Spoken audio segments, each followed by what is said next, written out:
Hello, welcome back. It's just gone 2, so we're getting into the afternoon sessions. You can join this stream here.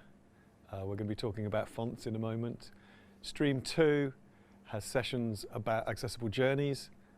You'd need to leave this stream, go back into the VCM homepage and find on the schedule the session there and join that if you wish to be on that. This one here will be through until 4 o'clock. There's this session and then 2 to follow. So we're going to talk about fonts. It turns out that's a contentious topic. I'm going to be joined by Sarah, I think, is going to join me here. She's going to be chairing this session. Hi, Sarah. How are you doing? Hi, good, thank you. How are you getting on? Have you seen many sessions so far? Yeah, I've seen 1 or 2. I saw the one, obviously, by Sony yesterday, and I saw Gareth, I believe, this morning. Nice. Talking about upscaling accessibility. Nice. So, I mean, obviously, when we did the rehearsal, you know this is going to be quite a dynamic session, so I'm going to leave you to it, but I'm just really looking forward to seeing this whole thing over again, because there's so much in it, isn't there, this topic? Yeah. A lot more than I think people are going to realise until they get into it. So over to you and the others who are joining you. Thank you. Thank you very much. So good afternoon, everyone, and welcome to this session about accessible fonts. My name's Sarah Zama, and I am the UX videography and design manager at Sony Professional. This is actually my I think it must be my 4th TechShare this year, and I'm just really delighted to be here, kind of chairing this session with these guys today. So in terms of audio description, I am a short, blonde, slightly overweight female, carrying far too much from lockdown, and wearing a black shirt, sitting in my living room with a picture of the prehistoric A to Z behind me on the wall. I have shut the cats away, so hopefully things should go as planned, but we'll see what happens. So I'll be introducing you to our panel today. So we've got David Bailey and Gareth Ford Williams, isn't it? It's that extra bit. That's Gareth right. Ford Williams from the BBC, and also Bruno Marg. And between them, they're going to be talking about this journey they took around the BBC, looking at pulling together this new BBC font that they worked on. And there'll be a few hints and tips as well at the end, and looking at busting a few myths, hopefully. So I will leave these guys to kind of introduce themselves. I believe David's going to go first, so he'll tell you a bit about himself and then take you through the process that they went through at the BBC. So off you go. Thanks, Sarah. Hi, everyone. Hi, everybody. I'm David Bailey. I'm User Experience Principal for Visual Design and Brand at the BBC. If we're doing the audio description, I'm pretty bog standard, white male, beard, glasses, sat in a home office with a nice bookshelf behind me. It's actually in front of me, but there's a mirror behind me, so it looks like it's behind me. Anyway, so I'm going to start this talk off, because we're going to take you on a little journey let's tell a story of how we introduced a new typeface into the BBC, but actually what that uncovered for us along the way with regard to accessible reading, etc. So I joined the BBC in 2014 as user experience as a creative director for our design framework, and really my remit was to kind of help sort of boost the profile of our design language around the business amongst our designers, and for it to pour out to the wider business and understand how we design all of our fantastic services that we produce at the BBC in a consistent way and accessible way, etc. So and when I arrived, I sort of spotted an opportunity, I think, within that framework for a new typeface, because any design language, a key element of a design language or a brand is the font, is the typeface. And the typeface that we were using at the time across all of our services online was Helvetica, or Arial if you're on a PC, which was the font that we were using for our reading experience.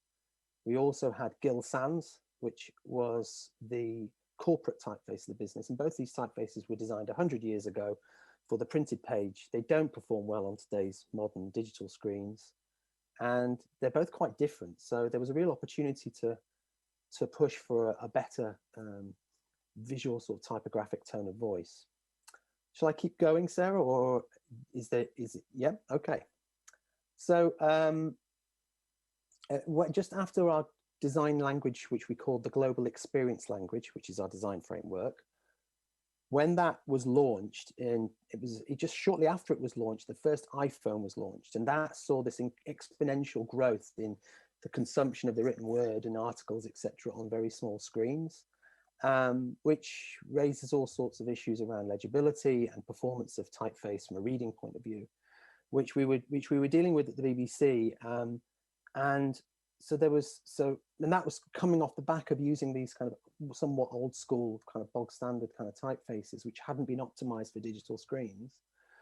And so we had this opportunity to sort of look at that and maybe explore having our own typeface, or at least optimizing and improving what we had. So we started looking around at the media world, and a lot of organizations such as The Guardian or ITV or Sky or CNN, Channel 4, GovUK, etc., they'd all introduced their own typeface families to improve their legibility, but equally to sort of boost their brand, their visual distinctiveness. So there's an opportunity to fix legibility issues, concerns, bring ourselves a more distinctive sort of typographic tone of voice, as I mentioned before.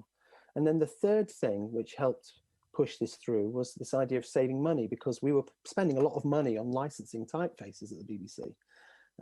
And if we owned our own typeface, then we would, obviously there'd be some upfront cost to that, but we'd see a return on investment very quickly by retiring all of these font licenses, you see. So those were the three criteria that I sort of worked up into essentially into a proposal that went up to the executive board of the BBC. Now, this took a while. I did a lot of traipsing around the organization and talking to people and getting stakeholder buy-in across the organization, because introducing a typeface is a huge undertaking at a place like the BBC. But eventually it did get up to the executive board and was approved, and there was almost like a response of, well, why on earth aren't you doing this already? You know, we need to fix these problems and save this money, which was fantastic. And we got the green light, and it was like, wow, okay, we're going to introduce a typeface family. Fantastic. What does that mean? So what that means was you've got to get a hell of a lot of people across this initiative, across the business, people who don't deal with typefaces or even design on a regular basis, and get them to understand the benefits of a good readable typeface, or even understanding what typography is. So we gathered together a group of stakeholders and really sort of engaged them at the same time as we engaged the right typeface agency. So we put the call out to a number of British typeface design studios, and Dalton Marg were the studio that came out by far on top. I mean, all these other studios put together really great proposals, but Dalton Marg had got this fantastic history of a portfolio of work of designing fantastically well optimized typefaces for huge giant organizations, broadcasting or tech companies or whoever it might be, including, you know, things like the Amazon Kindle or the Rio Olympic Games, etc. They'd done typefaces for all these fantastic things, the Nokia Pure typeface as well.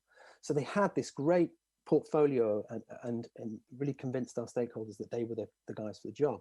So I took that group of stakeholders, key people from across the business, technical engineers, researchers, heads of product, senior marketing people, etc. And off we went to South London to Dalton Marg's office to begin our education. And that's where things really started to get interesting. And that's kind of the setup from my point of view. That was the groundwork that had to be done to get the organization to buy into this. But really, it started to get interesting at this point when we started talking to Bruno and his team. Okay, so that's brilliant. Thanks, David. So, Bruno, this obviously leads beautifully onto you. So, if you'd like to begin with your audio description and then tell us more. Indeed. So I'm Bruno. I am the founder and the chairman now of Dalton Marg, and we're a typeface design studio based in South London, in Brixton. Audio description of myself is I'm a 50-year-old white male, originally from Switzerland, you know, hence my slightly Germanic accent. Kind of like I would say, in reasonably good shape, for my age. Still have all my hair, which not many men can proudly say. And I wear glasses as well, as with age, deterioration of one's facilities, is starting to happen. But yeah, so that's broadly about me. Thank you, David, for the lovely introduction there.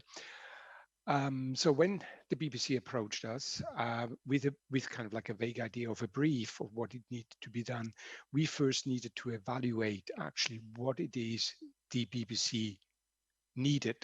So there's is an important distinction between need and want. They're often quite very different things. And obviously the BBC being a public company, or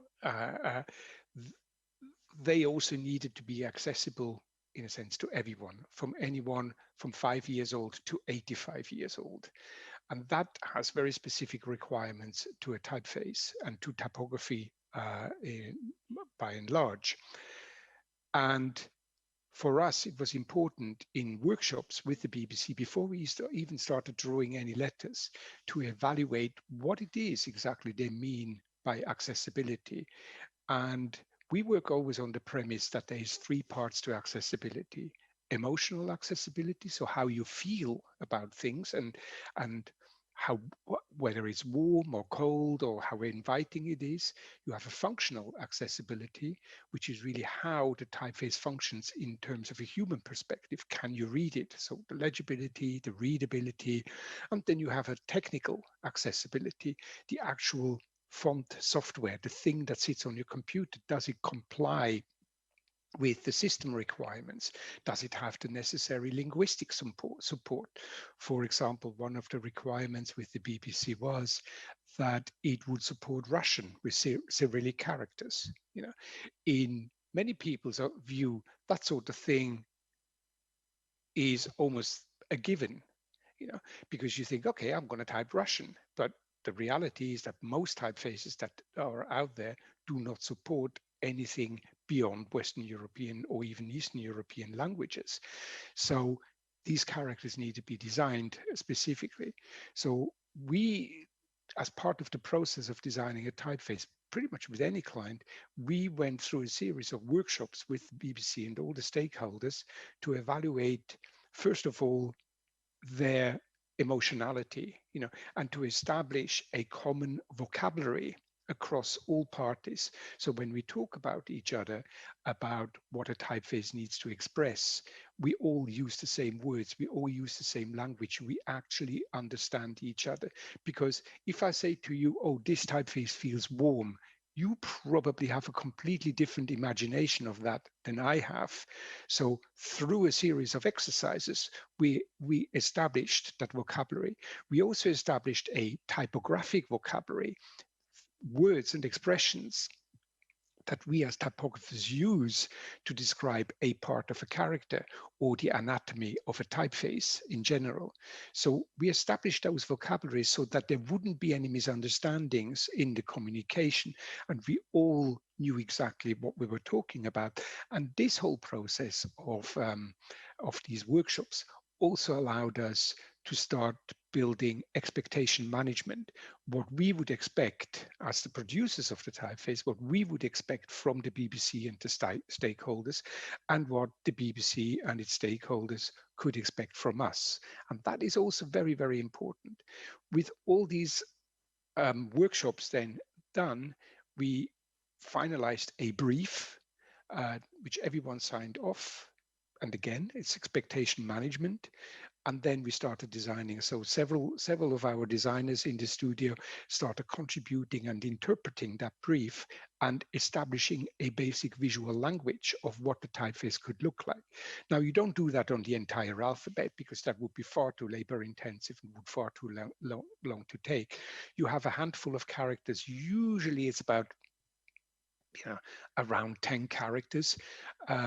That establish the basic structure and the basic expression and look and feel of the typeface. With that, then you can already establish a direction. we presented about 10 different variants of the typeface and 10 different interpretations of that brief.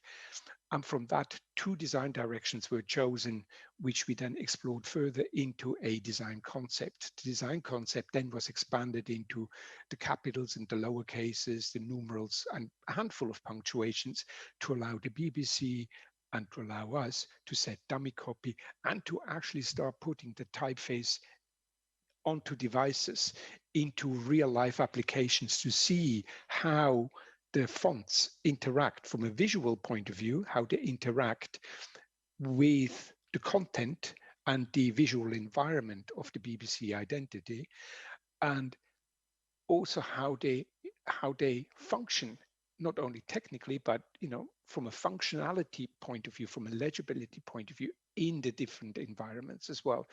And this is sort of like the moment you start testing, and at that moment in time, when you have this design concept and you start doing testing, you really need to take the human being into account. You need to understand that, for example, if you are a 60-year-old person, your visual acuity is only about 20% of that of a 20-year-old. So that means that, for example, the implementation of a typeface on a mobile device, this is where we nowadays read off. The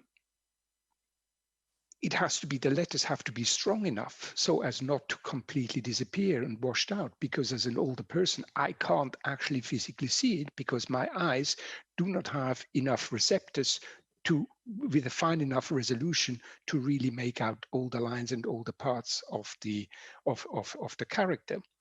But it's not only the eyes. A far more important part is actually the brain, how the whole neuroscience of how we read. So once that visual input comes into the eye and is converted into electrical impulses, it then travels along the optic nerve to the back of your brain, where your visual cortex sits, where basically all imagery is being collected. The visual cortex then distributes that image into different parts of the brain for various activities, such as facial recognition, object recognition, spatial orientation, and one part in specific, which is visual word form area, which is basically the decoding and the recognition of any writing in any writing system, in any language. And the visual word form area is a tiny little part of the brain, usually in the vast majority of people sitting in the left hemisphere of your brain, just at the top and behind of your ear. And it's a tiny little area, maybe the size of your fingertip. And that little area decodes every single letter. From there, the letters get put together into letter pair combination and eventually into entire word shapes. And the word shape then is being sent to the front of the brain into your semantic area, where meaning is attached to that visual shape. But sometimes, depending on language and depending on the word, the meaning cannot be detected from the visual shape alone, at which point that visual shape is being sent into the phonological area, and we're still in the left hemisphere here, which sits right next to the primary auditory cortex and just above the visual word form area. And in that area, a sound is being attached to that visual shape.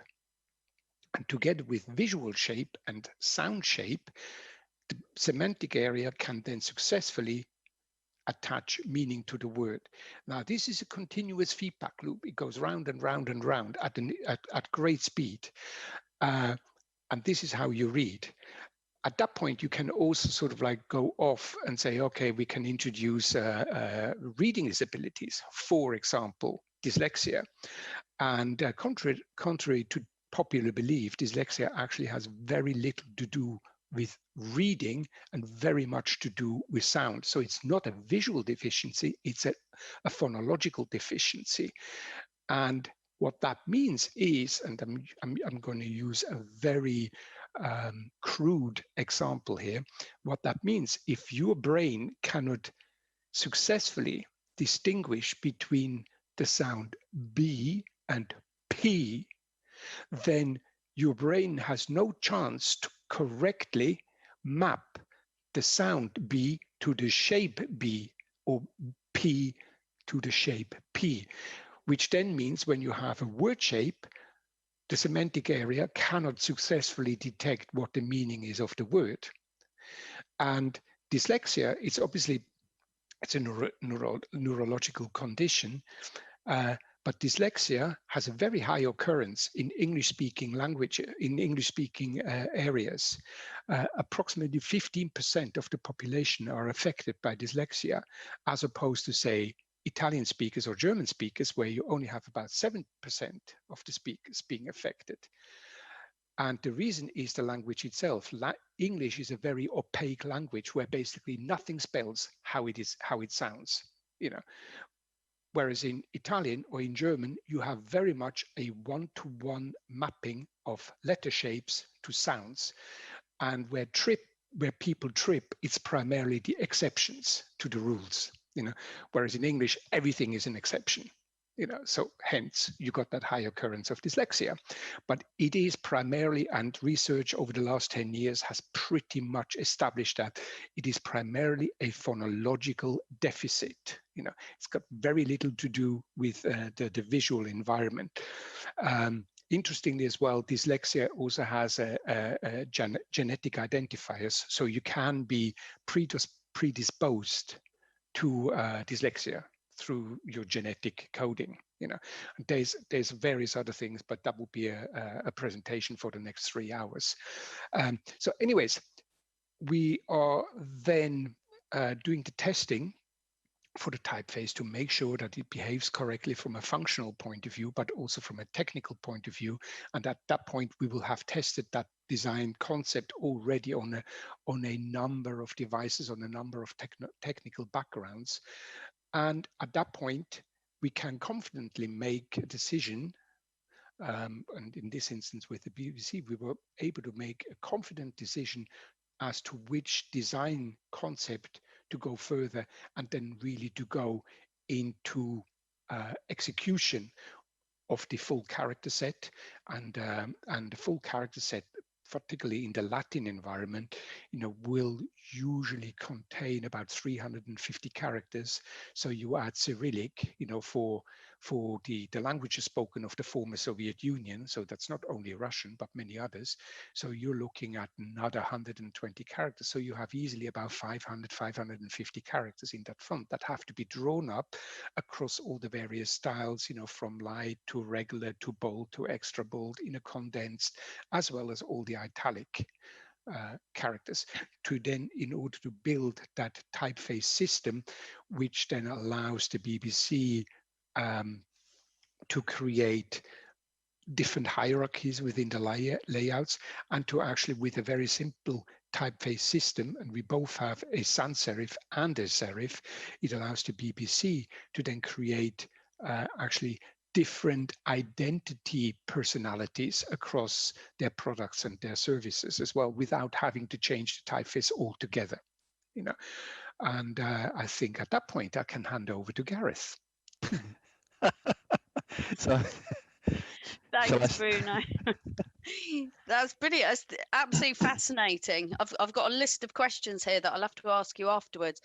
Also, just on questions, if anyone does have any questions, please do feel free to send them in the chat, and hopefully we'll have time at the end with these guys to ask them a few questions. And if you don't get your question answered, then after the event, I know that AbilityNet are going to be pulling together some FAQs, so hopefully you'd then get your question answered there and it would all be held together. So thank you very much again, Bruno, for that. It was brilliant. Gareth, could I ask you to give your audio description as well? And off you go. Hi, thanks very much. So for anyone who saw me earlier chatting to Mark, I still look the same, but I will say that I'm another 50-something-year-old white male wearing glasses, not quite in as good a shape as the other two, and a lot less hair. And I'm sat in a bedroom turned office, which seems to be half the world at the minute. So this is where I am. So yeah, I'm picking up from where Bruno said. I mean, a little bit of background on this. I mean, we sort of identified this as a subject area probably as early as 2008, when we had a new divisional director joined us at the BBC, and they wanted to change something and make their mark on .co.uk. And one of the things, let's change the typeface. And we realized we had a choice at that time, was Arial or Verdana, and it was the only way we could guarantee it would work on everything. And I can't remember which one it was. I think we were on Verdana, so we moved to Arial, and then someone else joins, and then we moved back again. It was just that was about as in depth as it went. But it started us asking questions, and it started us looking into this. And there's a lot of mythology around typeface accessibility. You hear the thing about serif versus sans serif, and I think there was a lot being touted as fact in those days. And then when you looked at the actual research, if you dug back far enough, you found that actually there was research done on old green screen monitors back in the 1980s that couldn't render serifs. And there was stuff there was a broadcast font called Tiresias that was a visual font for televisions, and it was only ever tested on paper with about 5 people, and the paper actually at the end said it was anecdotal. And yet these mythologies built up around that. And of course Comic Sans, which if you want everything to look like a nursery newsletter, is a brilliant choice. So and that's where there is no evidence really beyond anecdote. And to quote Jamie Knight, the plural of anecdote isn't data. So it's we were kind of in this kind of situation, and then UView came along, which was Project Canvas at the BBC, and it started off as a project inside the BBC, and then we got involved with lots of partners, British Telecom and Channel 4, Channel 5, ITV, etc., and others, to build a new platform. And it was an opportunity to look at this, but still we were very, very green in this area. We didn't know where to look for the research, and we were really, really, really struggling finding things. And we made a choice, and it wasn't a bad choice for the system font, but we knew we came out with so many unanswered questions. And so there was lots of stuff in WCAG, but WCAG was all about what you do to a font, how you apply it. And so we realized, I think you're probably misquoting Jared Smith here, but you by applying those rules to a bad choice, you're putting accessibility lipstick on a usability pig. It's you're not really going to get anywhere because the foundation was wrong, but we didn't know how to define that. And then lo and behold, this opportunity comes along. David contacts me and said, do you want to get involved in this project that we're doing? And and introduced myself to Bruno. And I am dyslexic, by the way, and until I met Bruno, I never before particularly wanted to be Italian or German, but realized my upbringing would have been a lot easier if I had. But it's that's it. So curses the English language. But it's my natural enemy, I found out at the end of it. But this was it, and it was going through this kind of process it took a long time. And as David and Bruno have both talked to, building that language and understanding, we all had to understand as much about reading and how reading works for lots of different groups of people to actually understand the types of choices that we were going to make, and not be drawn into anecdote. There's a lot of anecdote around accessibility fonts out there. There's and there's a lot of things that say, hey, we're a magic bullet font. And when you start digging into it, it's very, very, very surface research that's done, a little bit of anecdote and a lot of supposition. And so going through this process for us was a really, really important thing. And we realized, really coming out the end of it from an accessibility point of view, we've learned an enormous amount. We've been able to achieve quite a lot, but it's such a huge, reading itself as the way that it happens for different human beings is such a complicated thing that this actual subject for the three of us opened up a lot, further, probably a lot more for David and myself than Bruno, but who's been researching this for many, many more years than we have. But it's a fascinating area, and it's not one of those things. It also, as Bruno said, there's this kind of balance that needs to be struck, because Reith had to function, but it also had to feel like the BBC. We had to. The BBC is nearly 100 years old, 98 years old, is it, David? I can't remember. It's roughly that. So we're heading towards our centenary. It has a history, and so whatever we put up there had to fit within that history, but then fit within its need to deliver to the audience. And so there's always these kind of balances of this functional and emotional accessibility and technical, because it also has to work across all those platforms, that we were constantly battling with. But the research itself was fascinating, and testing. Particularly, we looked at dyslexia. We went vision impairment and dyslexia are actually, when it comes down to it, having in this space have incredibly similar requirements. And so, testing with mixed ability user groups of different ages, different reading abilities, in different contexts, whether we were looking at different screen sizes, we were testing in for subtitles and subtitle display, we were looking at tickers and moving graphics as well as on-screen graphics, and the contexts were incredibly wide. And so we were looking for those moments where we were looking for problematic areas and looking for performance. But I think one of the things, I can't remember, Bruno, if you said this earlier, is one of the things we do know is that the more you're exposed to a font, the more actually usable it becomes, because your brain gets used to it. You're trained over a long period of time. So we were introducing something that people were unfamiliar with and then trying to train against it. So we picked benchmarks like our incumbent fonts and some industry benchmarks as well, and saying this has to be it has to perform at least as well.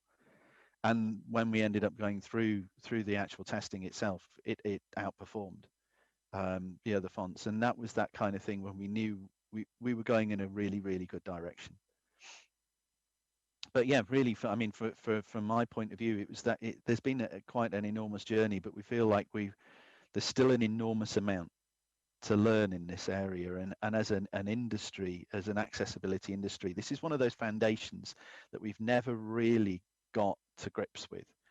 And it's something, it's on everything. You cannot escape from type, and yet it's one of those things that we've skirted around, and we've looked for quick solutions, when really we need more data, more understanding, more research, and that's kind of been the beauty of how long did the wreath process take to delivery, David? How long? From idea to first delivery was about about 3 or nearly 4 years. Yeah. But to be fair, it was a sort of a side project that I was kicking around for a long time. When it got into actually making it, it went quite quickly. Yeah. Actually. But there was a lot of research. There was a lot of stuff behind it. We pulled in so much. We were looking for stuff that wasn't there. We were looking for answers that didn't exist. And I think that's what Bruno, myself, and Gareth are now digging into. We want to find the answers. But actually, one of the things that you picked up on, Gareth, which is also interesting, is this idea that we read best what we are used to reading, and that's absolutely true. But I think we also need to go a step further, and it comes down to functionality, is that it has to be clear and it has to be understood that we are not born with the ability to read. You have to learn it, and you have to practice it, and you have to keep at it. The more you read, the better you get at it. It's like playing an instrument. It's like doing anything.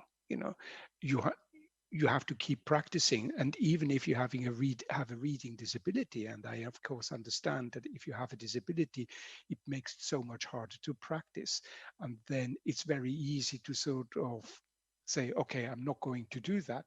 But that's a vicious circle, because then the less you do it, the more the whole thing becomes a self-fulfilling prophecy, if you see what I mean. So on the contrary, if you do have a reading disabilities, and it's easy for me to say I understand that, but keep at it.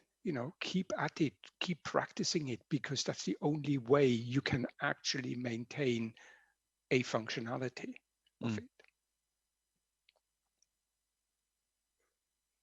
I think one of those things is there was some fascinating little moments for me all the way through it. I think one of them was the concept that there are as many congenitally blind dyslexic people proportionally as there are sighted. I think there was a Yeah. study. Which Yeah. university was it? University of Bristol. Yes, indeed. Yeah. They did a study where they wanted to find out the arithmetic abilities of congenitally blind people. So in essence, what they had to do is put blind people into an MRI scanner and have them read Braille script. What they found was that whilst reading Braille script, which is obviously tactile input, the visual word form area, which I was mentioning earlier, which decodes all letter shape, was lighting up. So, which is a totally unexpected result. What they've also found is that blind people can be dyslexic, which then further supports the notion that that dyslexia is a phonological condition and not a visual condition. Very fascinating. I mean, there's so much to dig into here. You know, from a science point of view, I find that quite cool. You know. It's incredibly fascinating. So in terms of how long you guys have all been working together now, has that relationship continued? Do you kind of continue to support Bruno in terms of this thing, or do you kind of say, right, okay, we've started to roll it out now, let's move on? I mean, with regard to Dalton Marg's relationship with BBC, it continues. We consider them like the guardian of our typeface family, and that's expanding all the time. So we've just built the Arabic face into the language set as well. So that relationship continues. But I think that myself, Gareth, and Bruno have just formed a friendship now that has become a sort of friendship with a bottle of wine, discussing typefaces, moving slowly into this kind of interest group that we're sort of, it's kind of a little R&D project for us on the side. Indeed. That we just kind of can't let go of, because we've done a great job for the BBC. The BBC has a really high performing typeface, right? That's great. But it kind of has to stop there. We have to move on to other things, and we have to maintain it and keep it running well and all those things. But actually, there's a hell of a lot more that we want to know and learn about, and that's why that friendship's continued. But We've all become very nerdy about stuff at the BBC. Yeah, absolutely. One of the things that I didn't mention when I was doing the little build-up was about how once we started sitting down with Bruno and his team and learning all of this stuff, right? It's incredible how fast people who have no interest in typography or typefaces, these stakeholders that we brought in, became fascinated with typography, type design, and they were flushed with excitement going back to their respective teams and talking about typography. And that, from a strategic point of view, was really canny, because I built up this kind of like this group of ambassadors around the BBC that spread the love of type design. And so that by the time the typeface came around, they were all hungry for it. And so it wasn't easy, but equally it was wonderfully nerdy. And that's one thing that I can say with some confidence. It doesn't get boring, this subject. Yeah, but I think you're also touching on another important point, by saying that we've kind of like just sort of like been working on the Arabic for it as well. In the West, we have a very Western-centric view of the world, and it is the Latin writing system. That's it. The reality, of course, is that the Latin writing system is the dominant writing system in the world. That's geopolitical, historical reasons behind that. But another reality is also that the Arabic writing system is natively used by about 1.3 billion people on this planet, as is Chinese, 1.3 billion people. There is other writing systems on this planet that are used by hundreds of millions. Currently, there are about 40 different writing systems that are actively used and are alive and kicking by a substantial number of people. There's over 100 writing systems altogether that are still in use today. Many of them only by very small minorities, where you literally have maybe a dozen speakers who can still read and write a specific writing system. But nonetheless, they are alive writing systems. So as a world, we really need to start understanding that. And then the thing is, when you start designing for another writing system, say Arabic, you're finding yourselves having to deal with a whole host of cultural implications as well. You will find that one part, say for example, the Arab world, they prefer a specific style over the style that is preferred in the Persian world or in the Asian world, and then you have to start becoming like a chief political negotiator to bring all these worlds together and create a compromise, which everyone can sign up to, without being offended, for example. And it's just a fascinating world, Yeah. This is why I think everyone is getting so nerdy about it, because there's so much involved, when you start talking about letter forms. So with that, talking about those different styles, when you went through the testing phase, do you test against every style that you then create, or do you obviously have to limit which styles that you test on? Well, with the testing, you usually have, usually have 2 or 3 candidates, of typeface, and you usually do the testing with a regular font style, because the regular is really the workhorse, that's what's used every single day, and that is really what people are reading, so you're testing it against that, and let's say you have maybe 2 or 3 design candidates which you test against one another. And then you can really take the learnings from that and then expand that into the different styles, say a bold or a light, and you can be fairly confident that whatever you do, and that's obviously also the skill of a typeface designer, to translate those learnings into the different styles and apply them there, in the knowledge that the typeface will still perform according to the style that they have. And could you envisage in the future kind of further variants of the wreath font, or do you think that you've got enough now? I think that's a question for David, really. I mean, I think it's where there's a business need. So we did the Arabic family because of our world service. But when it comes to say like Chinese letter set, etc., I mean that's huge, and or Indian languages, it becomes huge, and it's just how big an audience we actually have for that now versus the cost of making it. So the character set for a Chinese language, I mean, tell me, Bruno. It's a minimum of 28,000. Yeah, so it's absolutely crazy. So it's, if we have a neat business case for it, then yes. But I think we've pretty much covered the languages that we serve currently.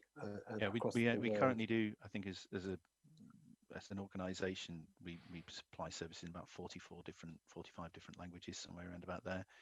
But I think the actual set that we've got, how many hundred of languages do we currently? It's about 120 it covers. 120 or 150 even now. What we have the Arabic included as well, because again, the Latin alphabet, obviously covers so many languages in itself. That the Latin alphabet in itself is already about 100 languages, and then you add the Cyrillic, which covers a wide range of languages as well. All of the forms. So forms we also have these smaller languages like Pidgin and Igbo and other languages like that, which we've built in as well. So there are extensions to the Latin set.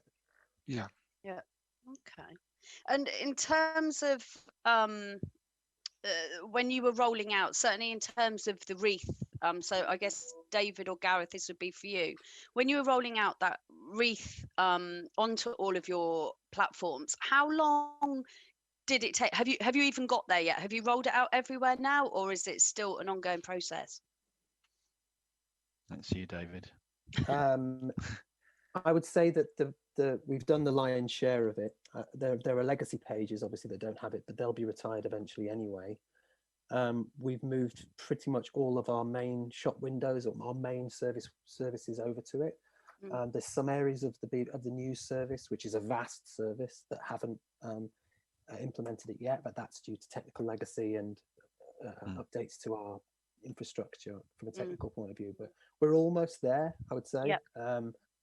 But BBC has so many thousands of pages and old apps and old bits and pieces and old wiring that it's bound to not be everywhere. Yeah. But because we are retiring our typeface licenses, that's forcing us to do real thorough audits of where Helvetica, for instance, amongst many other typefaces, are still existing, Yeah. and then retiring those pages or implementing the typeface over into those spaces. And when this So we're this almost whole sorry, so when this kind of process of rolling out started, did you get much much response from the public or internally? What was the kind of general feel? Surprisingly, it wasn't. We whenever the BBC does something new, we get a lot of feedback. Let's call it, okay, and surprisingly, we didn't get that much negative feedback about the typeface. The first service that we implemented it on was the sport service, so sport across TV and web and etc. And these are fanatical fans that sports fans are fanatical, right? And they use the sports service every day. Millions of people use it every week, and so but actually they really liked. When you gathered all the responses together, it was pretty much universally not universally. The large majority of people preferred the new typeface. They liked the modernity that it introduced. They didn't have any issue with it. There were some people that didn't like it aesthetically, but that's kind of subjective, so we can take or leave that. And there was very few complaints from an accessibility point of view or concern. So we felt, there was some high-fiving going on for sure. But of course, there'll be some opinion, and we can't please everybody. But from the testing and the data we put behind it, and the beauty of this typeface, because it's a very beautiful typeface. Yeah. We've done a good job, we think. Yeah, with the complaints, they're always an interesting one with the BBC, because one, I think, as Charlie said earlier, the best thing that we get is silence. And that's the biggest compliment we can ever have from a user base. But sometimes as well, when you do get complaints, one of those things you need to work out is this someone with an actual is facing an actual barrier, or is it someone with an opinion that there may be a barrier? Yeah. And so you have to dig in, and we always do. We look at these things, and often sometimes people turn around and present, and we go, we have a look, we may contact them, we may have a look into the issue, and sometimes it can be either way, and it's either opinion or an actual thing. If it's an actual thing, we then investigate much further, because we want to know the nature of it and that kind of impact. And is it one of those things where there is coping strategies around it? I mean, having dyslexia and ADHD, I know all about coping strategies, but some things you can make adjustments, other things it's the end. There's no way through. That's a proper barrier. And so there was always that kind of thing with balancing different people's needs, and so particularly with people with vision impairment, you can't turn legibility up. Yeah. You can but there's other things that you can adjust. And so when you were looking at the feedback, we were looking at the people who would really benefit and would and the sort of the impacts of some of the other things. Anything that you design, anything that you create, give me anything in the world, I'll find you someone that can't use it. That's it. That's the nature of humanity and the things that we design. Because there's so much variant in human being and thing that we're trying to use, and in context that we're trying to use it. But it's trying to understand, is that how impactful it is. And really there was virtually nothing that came back of any substance. I mean, for me as a typeface designer, it's always confirming that the best work is the work that no one notices. Yeah. And I think generally that applies to design. That's when you've done good design, when people just use it, and that's it. Yeah. So we've got about 3 minutes left. So I'm gonna bring in some more questions from the audience. So one of the questions that have been asked is how long do you think the research will continue into this kind of thing at the BBC? Is it something that you've kind of got an ongoing commitment to? Where does that kind of stand? So I guess either Gareth or David. We're probably, unless we go into another writing system, unless there is one of those as a business need, is to, when we started looking at the Arabic character set, that kicked off a little bit of research again, because we needed to understand, sort of the implications around people who were, sort of native speakers of Arabic, and again with various conditions. And we did some reach out to various organizations and to find users and to do testing. But it's one of those where I think it's all down to again, as David has said, is that kind of business need and the evolution, and there may be further projects to be had out of that, but it has to be determined by the evolution of the font itself, the typeface family itself. So, but I think outside of it, with the three of us, and there's another friend who's involved as well, you know, it's furthering our own understanding and furthering kind of knowledge in general around this, and because there's still a lot of questions that need to be asked, and there's a lot more exploration that needs to be had. Oh yeah, so David. I would say David? I would say that there's one area that we haven't probably explored, and that would be in sort of immersive environments, so things like augmented reality or VR, parametric typography, etc. And I know that Bruno's done some study on that stuff, but that may very well come around for us, because as we move into that world with 5G and more, you know, all sorts of new technology we might be wearing on our faces and looking through, you know, what does that mean for our legibility of EBC reads? So yeah, there could be some more research on it. Okay, thank you. And another question that's come in specifically for Bruno, and someone has actually asked what design no-nos are there in terms of typography design? Do you have a particular non-favorite? Tight letter spacing. Stop spacing characters too tightly. It's an absolute nightmare, even for a proficient reader without any disabilities whatsoever. It's a nightmare. It reduces legibility, it reduces readability, it reduces comprehension. You know, generally trust your local typeface designers. They tend to have a good idea of what they're doing. You know, just leave it, use it as it is. You know. Thank you.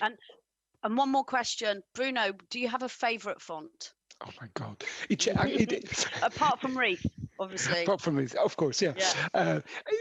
Honestly, that changes with the mood of the day. You know, sometimes it's Comic Sans. You know, yeah. But that's mostly to rile people. But if I keep saying, if I had to do the hard choice and take one font, one typeface to the desert island, I think it would have to be Universe. It's maybe not necessarily the most of accessible typefaces, but for me, this is modernity, clarity, cleanness. It's for me, it's a piece of beauty. You know? Yeah. Okay. And I think we might have just a few seconds left. So Gareth and David, same question to you. Favorite font? BBC Reef. Yes. Okay, we'll take that out. Yeah. Apart from Reef. Oh gosh, I don't know. I've had a successful career in design using Helvetica a lot, and I still have some love for it. You know, I do still really like it. I like its anonymous nature and its kind of information-ness. However, I've done so much learning since that through doing BBC Reef that I now find myself being much more fascinated with humanist typefaces rather than grotesque typefaces, which is what Helvetica is. So that would be my answer. I will actually turn the question on its head and say I actually have ones that I don't like, and they're mostly the ones that tell me that they're accessible to me, because they're not. You know, it's one of those things where there's a lot of accessible fonts knocking around at the minute, and they just don't work. They may work for some people, but we don't know why. But they're not what they claim to be. There's a lot of snake oil, I think, is the best way of describing it. Again, this is also part and parcel of that, you know, the initiative that Gareth, David, and I, and Michael, the other friend, are doing, busting some of these myths, you know, and busting this kind of like throwing around, you know, the word accessibility, you know, willy-nilly, you know, just to make some few more marketing dollars. You know, it's that needs to stop, you know, and if we can successfully do that, then I think we can actually advance accessibility as well. Yeah. Brilliant. Well, thank you very much indeed. I'm not sure if we just kind of get cut off now at this point, or whether or not Mark's going to come on and. Hiya. Hello. Yay. Hi, how are you doing? Hello, everyone. Good, thanks. Thanks for that, David, Bruno, Gareth. That was fantastic. And Sarah, fantastic job keeping that conversation moving along. Just so many amazing, quirky little facts in there as well that popped up, aren't there, about, I can't remember how many characters there were in the Chinese lexicon, for example. So fantastic session. Thank you so much, everybody, for doing that for us around fonts. And as you can tell, the answer is you need to check on the font rather than being told which one you're going to use. We're going to have a short break now. We're going to come back at 3 o'clock for a session about WCAG 3.1. Stream 2 is continuing around accessible journeys. There's a session from sociability. Matt is going to explain about sociability, and then we'll get some updates on the accessibility features in Google Maps. That's over in the other stream. This stream will restart in 3 or 4 minutes. Thank you.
Hi there, welcome back.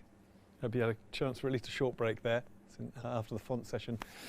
We're going to go straight into this one. It's a pre-recorded session looking at the current status of the development of WCAG 3.0, the web consultancy, sorry, the accessibility guidelines. They're currently at 2.1, 3.0 is in the pipeline. We're going to find out more about it. So over to you, Alistair.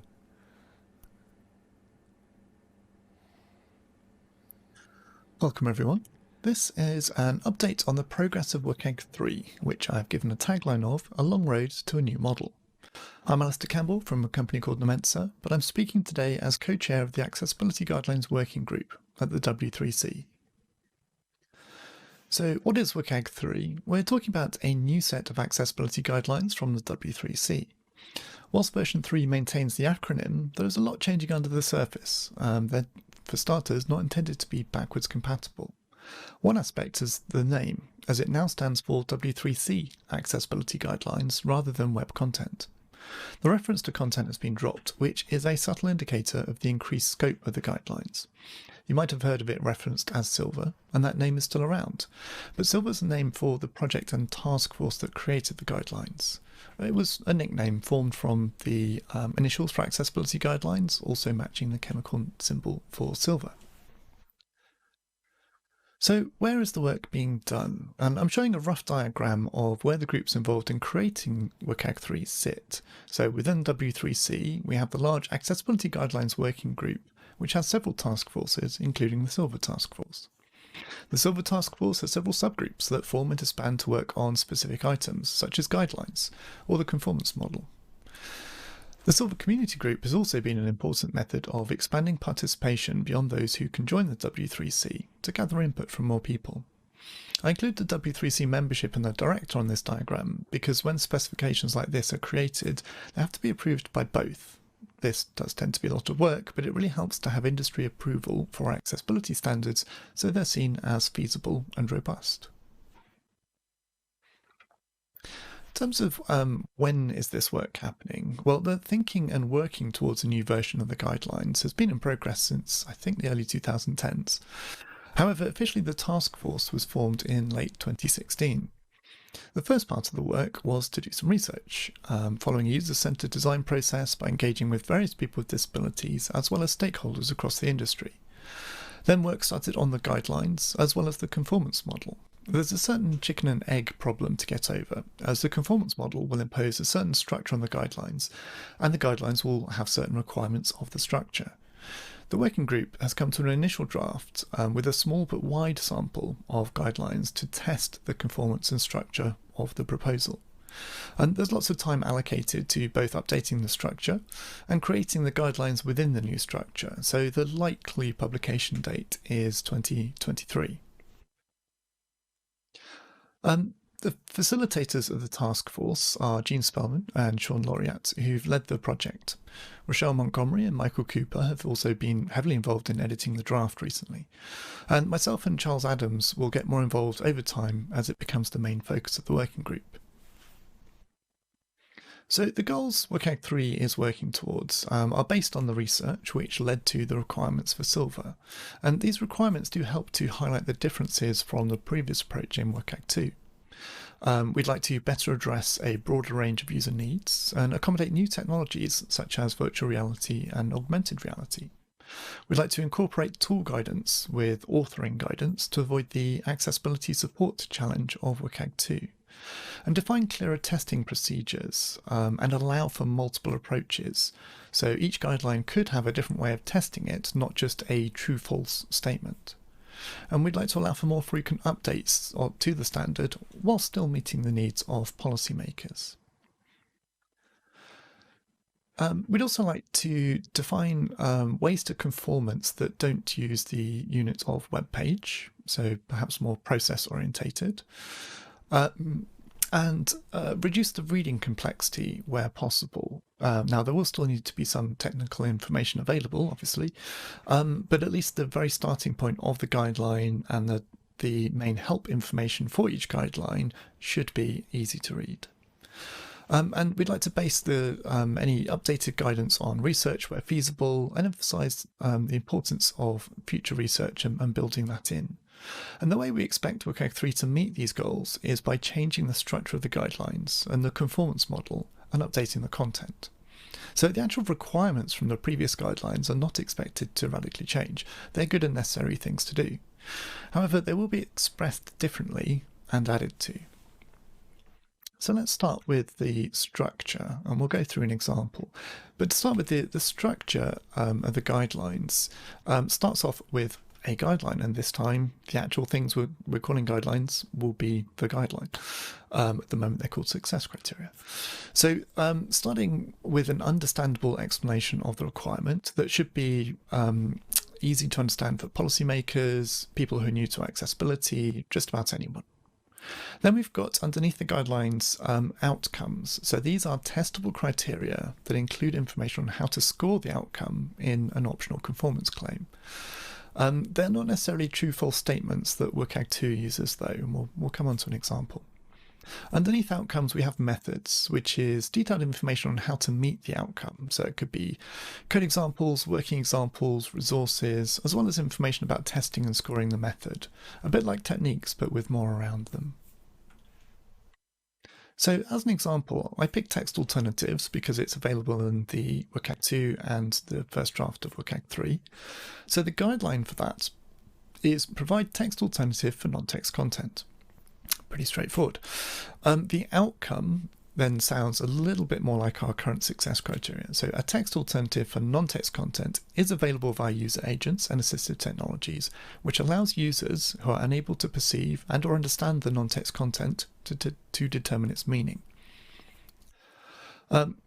This focuses on how you know the requirement is met, regardless of how it's met. So in that way it's separated from the content, and it could be achieved by the author, the authoring tool, or even the user agent. And the methods underneath the outcomes are usually a list of technology-specific ways of meeting the outcome, and therefore the guideline. So looking at a method for text alternatives, it has a introduction, description, examples, tests, and resources. I think I have that here. So each of these is a tab on a web page with the different information. I think tests will be particularly interesting for anyone involved in auditing or testing. And then we also have how-to information. So if you're familiar with the understanding documents in WCAG 2, the how-to documents in WCAG 3 provide significantly more guidance. So each of these tabs, plan, design, develop, are aimed at common perspectives that were outlined from the research. And then I'm going to bring in the concept of atomic tests. So we've got atomic and holistic tests.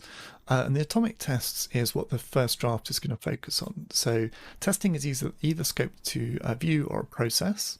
And each outcome has a section that shows how it is scored. And there are several types we can go through. So we've got tests that result in a pass or fail condition that will be assigned 100% or 0%. For example, whether the language of the page is set is basically true or false. So that will either score 100 or 0. Tests that are at the element level that can be consistently counted can be assigned a percentage. So for example, alt text. If you've got 95% of alt texts are assigned, that is your percentage. Alt texts that meet the criteria written. Then there are tests that could apply to content without clear boundaries, maybe a clear language guideline, for example, and that could be scored using a rating scale. And we also have a concept of critical errors. So within a process, if you have a critical error, that's going to result in a score of 0. So those are the atomic tests that are similar, or they're building upon sort of concepts we've had previously. Holistic tests are intended to be included in a later draft, which would include more usability-orientated methods, such as testing with assistive technology, user-centered design methods, and user or expert usability testing. So if you're going through and scoring, you can create an overall score. So the results from these atomic tests are aggregated. If there are critical errors, I'm afraid that leads to 0. But if you meet a certain score, currently we've set that at 90%, across each functional category, you can meet the base level of conformance. Now, these functional categories are basically things like vision and visual, language and literacy, and each guideline will be assigned to one or more functional categories, so you build up a score within each functional category. And I would note, if this is getting complicated, the guidelines can be used for good practice without scoring or without using the scoring or conformance at all. You know, that is a stated aim of these guidelines. It should be good information for making things accessible. However, for those who do wish to make a conformance claim, you would scope your claim, so it would apply to certain views and processes. The scope can be all content of your digital product, but more often it's going to be one or more subsets of the whole based on the processes and views. Now, having gone through that scoring, each functional category score would be normalized to a kind of 0 to 5, and we do expect to have very standardized spreadsheets for doing this type of activity. And then to get your sort of overall conformance score, you must have no critical errors, score at least 3.5 on average, and at least 3.5 within each functional category. So it is more complex than a simple find one issue and you fail, but it is intended to be a little bit more nuanced and allow for good practice without, you know, the enemy of the perfect. So in this presentation, I've outlined very quickly the new structure, which aims to provide more flexibility, to be easier to use, and a conformance model that better reflects the experience for people with disabilities. The first public working draft is being published. It may be published by the time you see this, and we are encouraging feedback at what is quite an early stage because it is far from finished.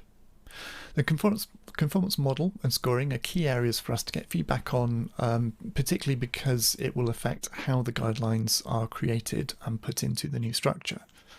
GitHub issues is the best place for public feedback, although emails to the editors, which are at the top of the document, are also welcome.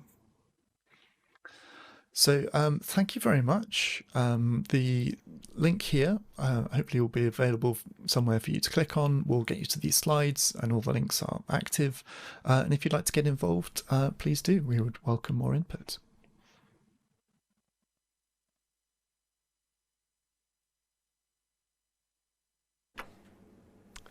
Thanks, Alistair.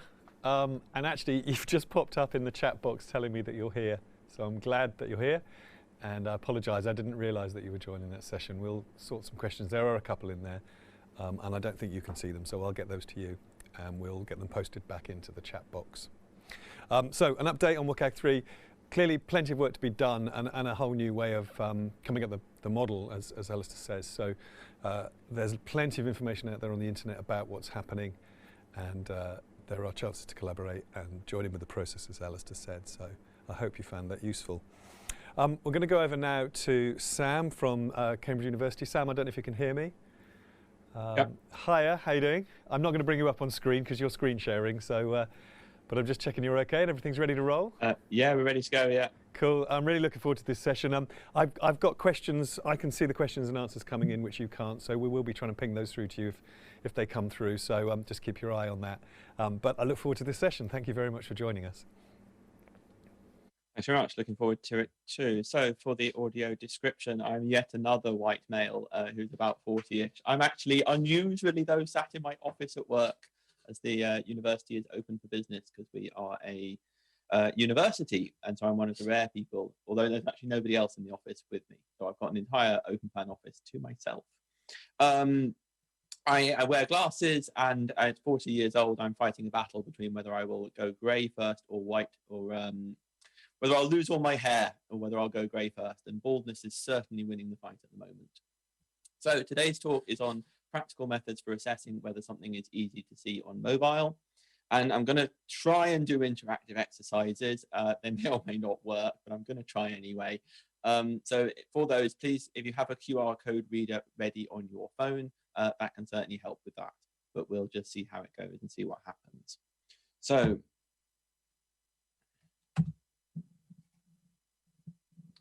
my slide deck seems to have frozen. Oh, no, we're alive now. Right. So for the first icebreaker exercise, I want you to look at this vision test chart, please.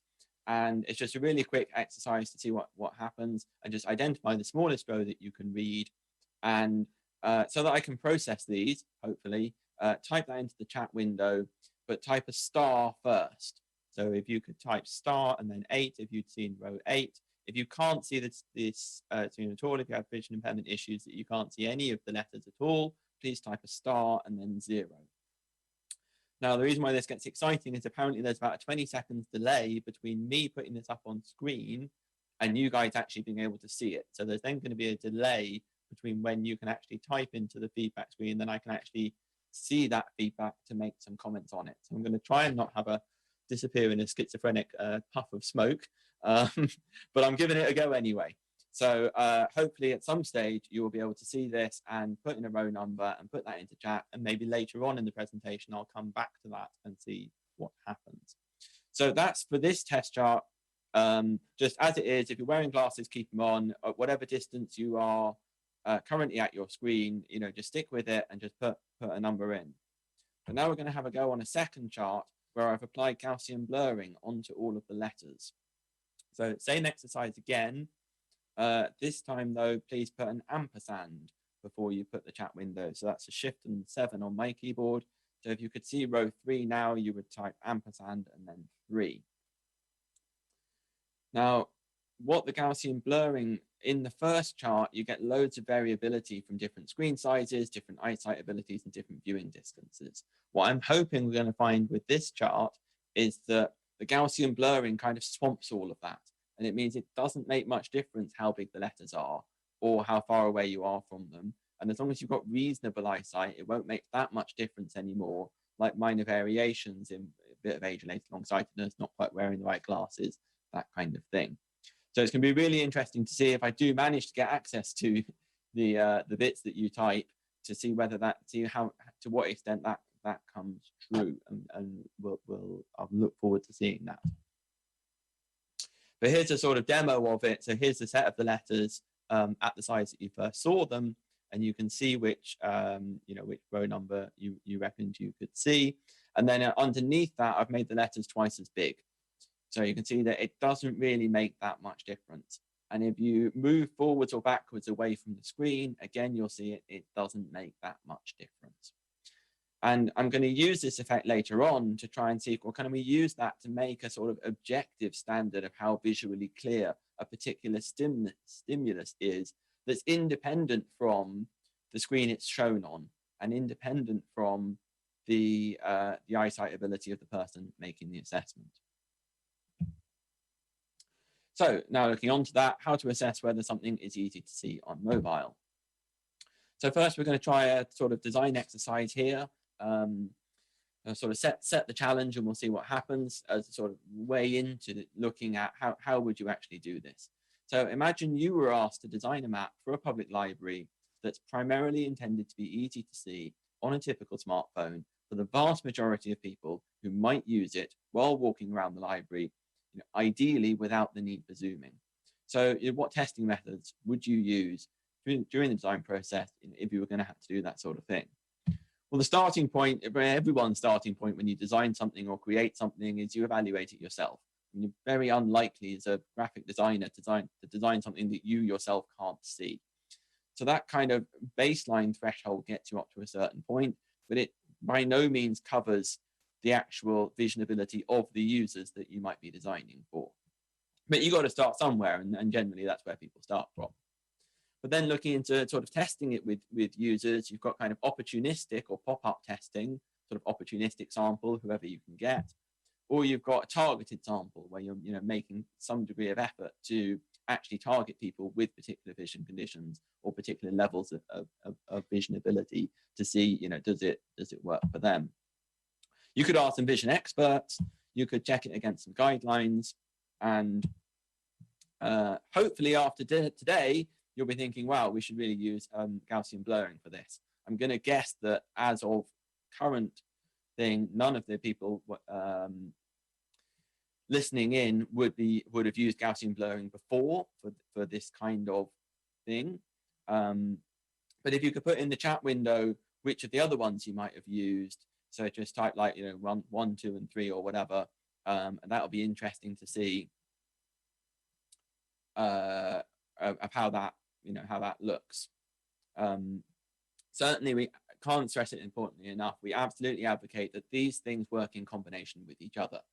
It's the Gaussian blurring that helps you better understand the needs of users with visual impairment, that helps you better understand the feedback that you get from them. Or one of our clients said, what the Gaussian blurring does is it allows us to pick up issues before we waste loads of money on user testing to find the same issues.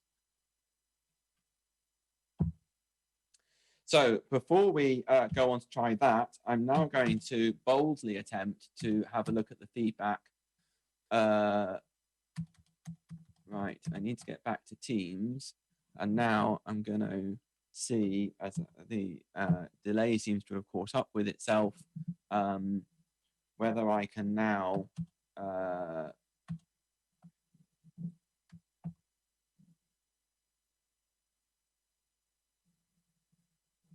let's see, did I get any stars?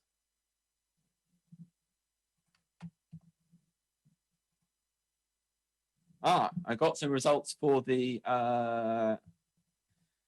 blurring one. Wow, that's brilliant. So I've got 17 results came in, and by far and away the vast majority, that's actually 70.6. It's gone off the top of my chart because there's so much agreement on row 3, which is absolutely what I would agree with, and a little bit one either side of that. So that is a really, really strong indication that this Gaussian blurring does, swamp. You could on all sorts of different sizes and screen distances. I didn't unfortunately get the results from the original test with the stars in, but the one with the Gaussian blurring, I think if I could get the one with all the rows, you would really see variance all over the place on this graph for that one. I've run this before, and it's everywhere between like 6 and 10. With plenty of everything in between. Okay, so I'm now going to try and go back to the slideshow for our next interactive exercise around testing about whether this map is good enough. So just for the sake of a bit of fun, you can use the QR code reader and go to ced.tools, and just on that initial thing, if you were just to look at this for yourself, or if someone else had designed it and said, hey, can you have a quick look at this for me, tell me what you think of it, are these elements clear enough, is there anything I could do to make this better? I'd like you to focus please on two particular bits, one being the sort of standard label text, of which you can, it's a sort of admissions bit towards the bottom right hand corner on a green background. So that's kind of label text, is it good enough? And also the male and female toilet symbols. They're in various places, but including in the top right hand corner. So the question is, are those symbols good enough to meet the brief? Just preliminary indication, as I set it on the previous slide, for whether this is good enough for the majority of library users being able to see it easily and with certainty without having to pinch and zoom. So again, if you could type your answers into the chat window, like 1 yes, or maybe borderline, and 2 no. I'm not going to try and process those, but I certainly will have a look at them, because that will be really, really interesting to see.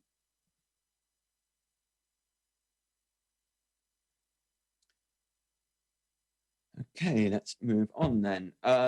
So hopefully there were two sort of primary reasons where this sort of process, where you just look at it on your own phone, are going to sort of fall down in not meeting the brief.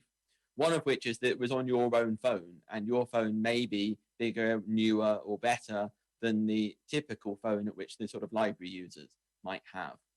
And the other is that your eyesight ability may or may not be better or worse than sort of typical library users.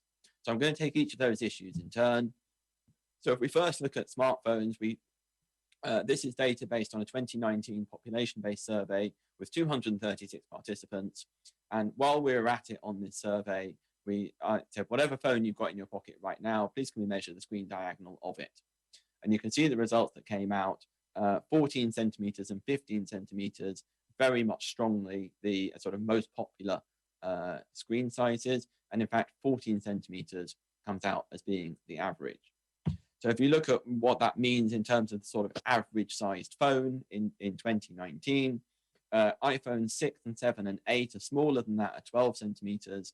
iPhone 6 Plus, 7 Plus and 8 Plus, a sort of plus size phone of a few years ago, which is pretty much bang on that average. It also happens to be the Google Pixel 3, which also happens to be my phone. And I think it's a perfect balance between too big and too small. So that's very much matching with being that being an average phone. The newer phones coming out today do tend to be bigger, your iPhone X and your Galaxy S10, both coming in at sort of 15 centimeters. And then there's even more than that in terms of phablets and even bigger phones. But 14 centimeters is a good place to start. Now, if we look at the kind of vision ability side of things, you take any ability like vision, if you could measure it precisely enough, you would tend to get a bell-shaped curve. People at the top end or the right-hand side on this chart, excellent vision, kind of most likely to end up being fighter pilots. People with very poor vision on the left-hand side, we could be talking blindness, low vision, or any of those things. Now, if you take looking at the bottom end of this curve for people who would need assistive technology, that is a very important area. And I think a lot of the focus of this conference is on that area of, specialist solutions to meet people with particular needs. But if you take a sort of, if I'm honest, typically young, typically male designer who might have a sort of this graphic design task of this library map that I've sort of hypothetically posed, they're typically going to have better than average vision. And they're generally going to design it so that at least they can see it and look at it and go, well, I can see it, I think it's fine. But what does that mean? Well, if they can see it, then anybody who's got better vision than them, they're certainly going to be able to see this library map. And maybe the designer's gone, hey, well, I'll add alt text and I'll make sure that I'm compliant with, you know, the accessibility guidelines and so on to make sure that, you know, that technology can work with my library map. And then they think, well, I'm kind of done. You know, I can see it. I've done the accessibility features, you know, so we're good.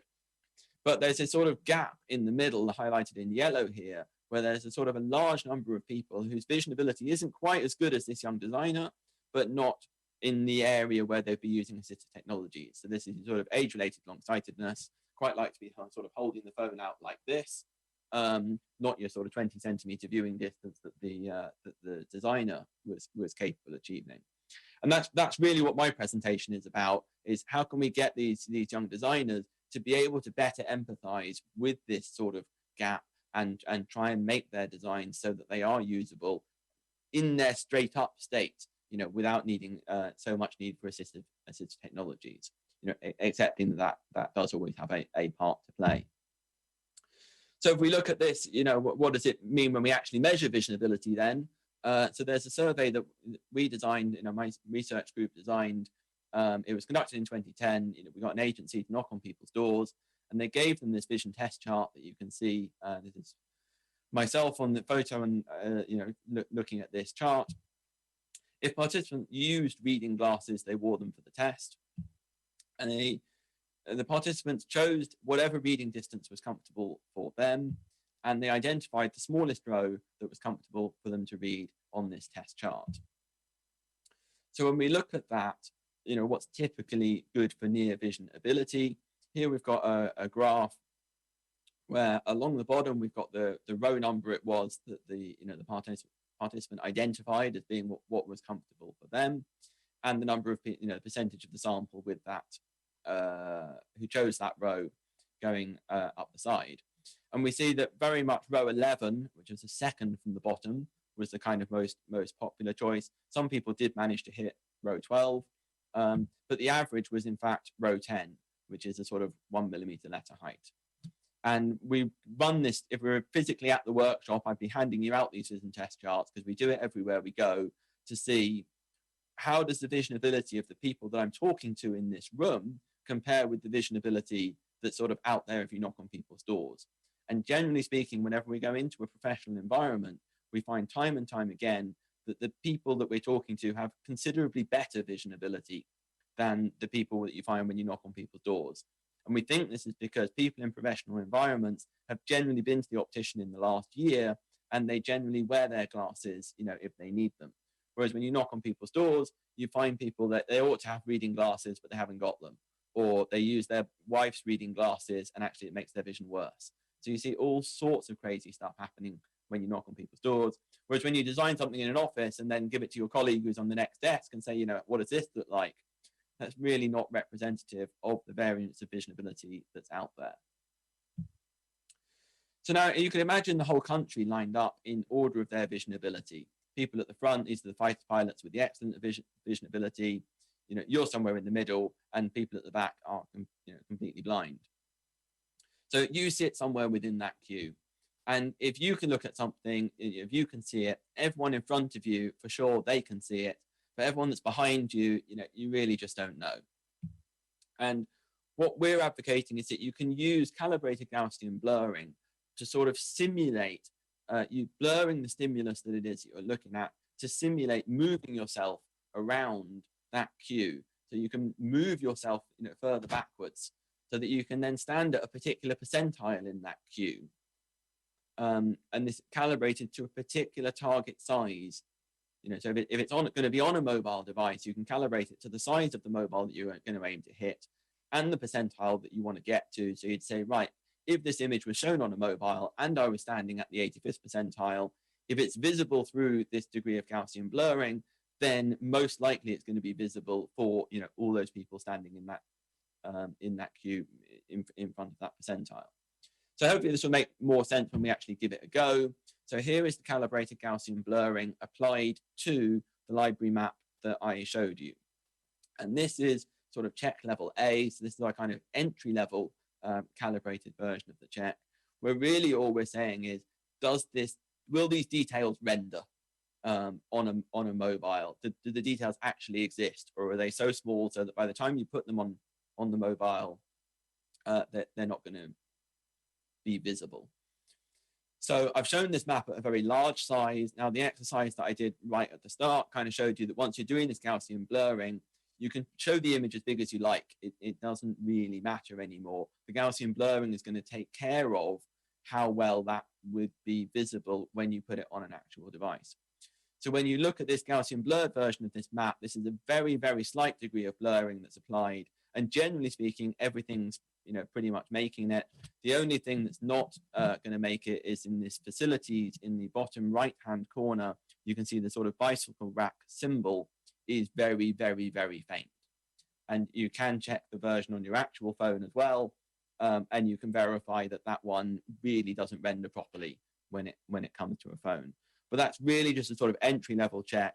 What you really want moving up to the next level, a slightly more significant degree of blurring. But this one's saying is, can people with an average kind of near vision ability, so let's say 50th percentile, easily see it if they had an iPhone 8 Plus? So this is your kind of your median level person on your median, average size phone. Can they see it? And at least then you're getting somewhere towards saying, well, this is easy to see, if at least half the people can see it on the most popular size device.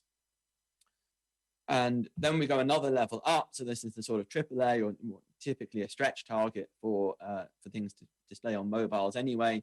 And now we're saying, can the majority of people, so that's greater than 70%, easily see it on still the iPhone 8 Plus? So this is now trying to catch the people who say, even if they've got a bit of age-related long-sightedness, or they're not quite wearing the right glasses, will they be able to see it on a phone? Now, obviously, we are talking about mobiles here. So you may say, well, what about the other 30%? Generally speaking, designs like this map would become compromised. If you made everything so big, you'd enter into vertical scrolling or paging, or some other issue would hit, because you're basically designing stuff that's really small. So you would generally have to hit some kind of limit to say, well, we can't make everything enormous to get 95th or 99th percentile in. We've got to accept that those other people are going to access this content in some other way. It might be via audio, it might be via a tablet, but you can only go so far with a phone. But you can certainly go better than the A, and certainly the stretch target is achievable in some cases. But generally we find AA is the sort of the minimum as to what we would consider to be even talking about this is in the zone of something that's easy to see. So if I now take those elements that I set as the design challenge earlier on in the exercises, and we look at the label text, does it pass this Gaussian blurring test? It's really borderline on that word admissions. By the time you've got the blurring in, it's really touch and go as to whether that's good enough. And if we look at the male and female toilet symbols, I think that's a fail. They're not distinctive enough. The one in the top right hand corner is a male only. There is no female toilet in that. And I think you might struggle to be able to interpret that with this particular blurring, and therefore a significant number of people might struggle to interpret that on an actual mobile device. Most importantly though, could it be any better? So this is a genuine map which I found off the internet. It's one of the better ones, if I'm honest. But then even taking one of the best practice ones, I then had a bit of a play with it myself. Can I make stuff more visually distinctive so that it's more visible through this blurring? So I've taken the male and female toilet icons and made the man much more significantly different from the woman, with the way the detailing of how the legs and the dress look differently. And now that is looking much better. And if I look at the admissions text, well, I took the green background and made it slightly more pale. I took the text and made it semi-bold. And I also rearranged slightly the shape of the room so that the room is very slightly wider to make room for this extra size text. So with these slight modifications, I have been able to get it now from a sort of fail or borderline to a really clear pass of the Gaussian blurring test. So that's looking at this blurred version. If you now look at it, without the blurring on, hopefully you would agree that that is just clearer. You can understand it faster. It's easier to see, and you can scan the QR code here and have a look at this on your mobile. And again, hopefully you will come to the same conclusion that having gone through that process of blurring it, improving the features so that they're visible through the blur, and then looking at it, how does it look without the blur, you come to a better position, of a better design. So now I'm going to look at usage of this in practice. So this is work we were done commissioned by Unilever, applying Gaussian blurring to e-commerce images. Here is a pack shot of Magnum Minis. These were in e-commerce stores circa 2012 or so. And if you apply the Gaussian blurring to these as they would appear at sort of 16 millimeters thumbnail size within your retailer app, and you said, can I understand what I need to know to know what this product is? Who made it? You can tell it's a Magnum, but how many of them you get and which variants of the Mini you get, what flavors you get, you just can't tell. Unilever worked with us and some design agencies to improve that image to make it visually clearer. And if we now run the Gaussian blurring test on it, it's still clear who made it, but you can now tell that you get 6 of them. You know that it's Mini for sure, and you can see the flavors have been sort of supersized. So you've got a much better chance of knowing what's actually in the pack. This was tested by Unilever in an A/B split test in a retailer. So that's where half the people who come into the retailer get the first image, the pack shot. The other half get the enhanced image. It's run simultaneously on a live with shoppers. And this was in 2017, and there was a 24% uplift from the enhanced imagery, which Unilever were understandably quite delighted with that. This is a quote from Oliver Bradley, who's the global e-commerce design director at Unilever. He says, before any new or updated e-commerce images are sent to retailers, Unilever now requires that these images must pass EDC's level AA calibrated Gaussian blurring test. On a worldwide basis, you can see the sort of Unilever's biggest billion-dollar brands that have taken this and run with it to improve their e-commerce images. And Ollie let us know that this test, this AA Gaussian blurring test, has now been applied to at least 20,000 of their product images distributed in over 13 countries. So we've developed a tool to kind of help the assistance of making this actually happen. We've called it Clarify, and it applies calibrated Gaussian blurring to e-commerce images and mobile screenshots. You can get to it from cedc.tools, of which I put the QR code up there. And we've just yesterday added a live demo feature to this, which I've got a few minutes left, so I'm just going to have a quick go at it. So if I flip onto my browser and flip onto the Clarify website, I can go here, I can select a file, and somewhat cheekily, listening to the BBC font talk earlier, I went on to BBC Sport and I pulled the screenshot off of BBC Sport to have a look at their new font. So this is a large size in perfect clarity, and this is their new font with the Gaussian blurring in, and this is at the level AA, and I'm sure they'll be delighted to see that all of the details are still coming through perfectly well. So you can see all the the 4 hours and the author and all these things. Obviously the headline is going to be okay, but even here the text against the grey background, it's all working reasonably well at level AA. So that's how fast it can be done. We've made this tool available. It will be freely available for the level AA check. We do also have a sort of paid for version, which is in PowerPoint, which you can download here. And it does all the different levels, and it does, it allows you to load and save and these sorts of things. But this, we've also made this free version to kind of help get the message out there.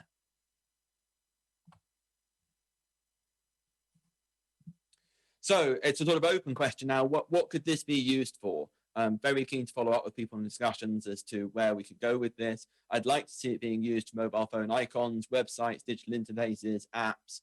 We could even do it on people's conference presentations as to whether their slides are going to be visible.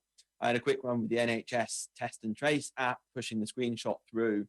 For that one, I think you'd really have to say it ought to pass the AAA level. And so this blurring is at the AAA level. And you can see the venue check-in, that QR code is really not performing very well. It should be bigger. The purple is a bit too dark.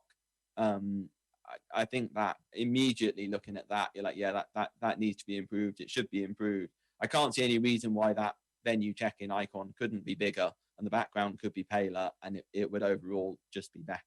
So that was quite interesting. I just did that today before this presentation.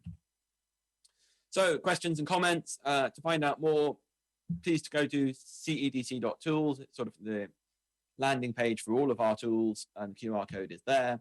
Please contact me, especially if you're interested in talking about Gaussian blurring for setting an objective standard for visual clarity or accessibility of mobile phone icons. And the form at the bottom of cedc.tools can be used to subscribe to our bulletin. And I'm now going to flip back to the chat so I can have a look at what people have been posting. That goes in the browser. But I'll say thank you to everyone for listening.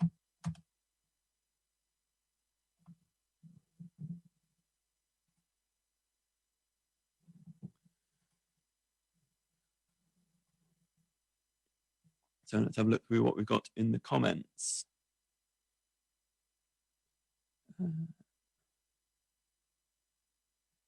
just first trying to see on if we've got any stars. So we did have some stars. I wonder why they didn't come out.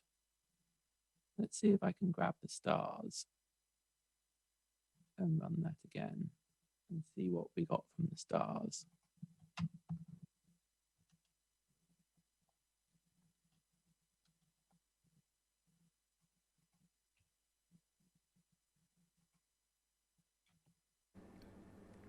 Hi Sam, I'm just breaking in quickly. Whilst you do that final bit of analysis, that was just a fantastic session. I don't know whether you need a couple of minutes and then you can come back on, or you obviously didn't see that data at the time. Yeah, so I've just pulled it up now, and yeah, it does show what I'd have expected it to. We've got varying between rows 5 and 9 on this particular one. Interestingly, nobody was unable to see the chart entirely.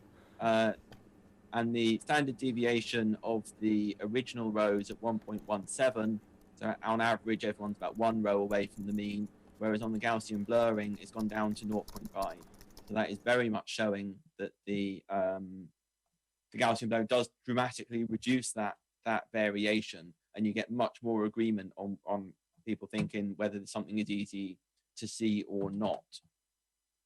So I'm just going to flip back now to have a look at the comments on whether people thought the symbols were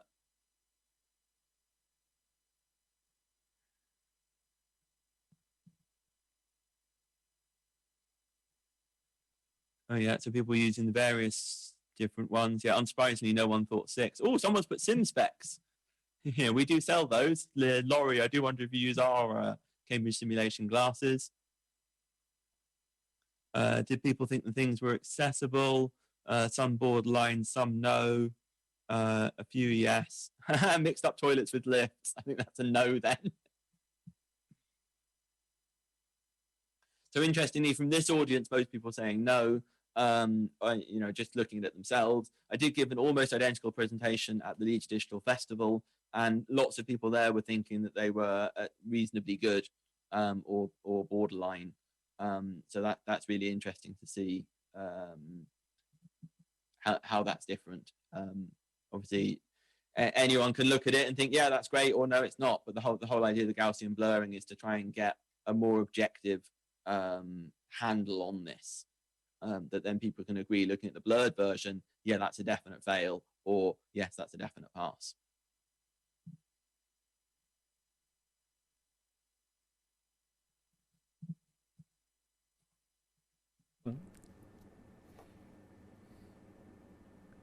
You sorted? Yeah, I'm just going to have another go at processing the text results again. Okay. But yeah, I'm just playing for my own amusement now. Fine, that's cool. It did look like that, but I didn't want to be rude. So what we'll do, Sam, we're going to publish the video after the event, probably in the new year. So at that point, we can add any notes and extra data you've got there, because obviously you're trying to keep track of 2 things there. And it was fascinating to see you drop that data in and see the live test going on. And of course, there's a lot of stuff in there that people can try for themselves. So all the links and any of the questions that didn't get answered, we can drop into an FAQ. We'll work with you to make that happen when we actually publish it. So there we are. Yeah, I've just seen it. So there were some zeros. I didn't catch them first time round. Okay. I've just got the extra bits in. Yeah, the results are the same, but it's even more compelling. Brilliant. Okay, thank you. So 3 great sessions there. Thank you for joining us. The next sessions start at 4 o'clock. I haven't got my schedule in front of me here, so I can't remember what order there is. There's one about networking, the Champions Networks, because I'm involved in that one. So check out the schedule. have 10 minutes to maybe browse around the exhibitor stands, or get a cup of coffee or a cup of tea, grab a biscuit with that, and we'll see you back at 4 o'clock. Thank you.